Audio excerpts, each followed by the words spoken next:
अस्सलाम वालेकुम जी जनाब। बॉस है मेरा जी जनाब मुदस्सर साहब इधर मुँह करो जनाब।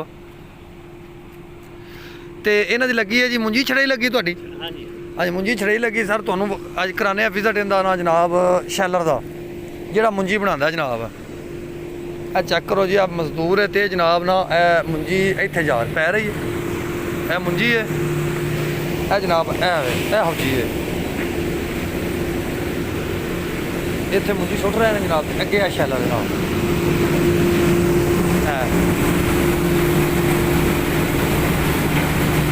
वेखो जनाब छाना है तो सफाई हो रही है।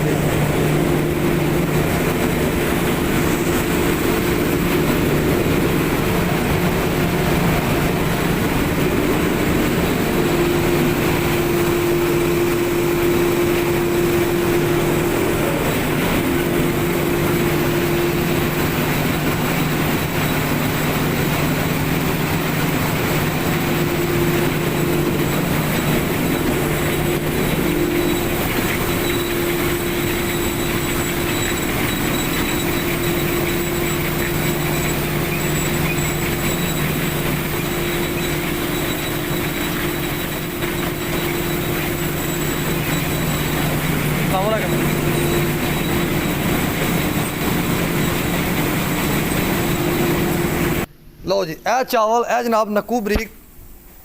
यह वेखो माशाल्लाह कितना शानदार। यह बरीक फुल गोली जिन्हों आते हैं। यह जनाब टोटा अधवाड़ है।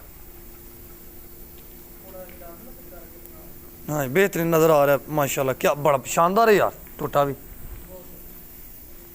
यह जी साबत चावल माशाल्लाह क्या बात है कि ना सप्पां दियां जिब्बां हैं चिड़ियां दियां मामा नहीं नहीं सप्पां दियां ने वो बरीक होंदियां ज़्यादा।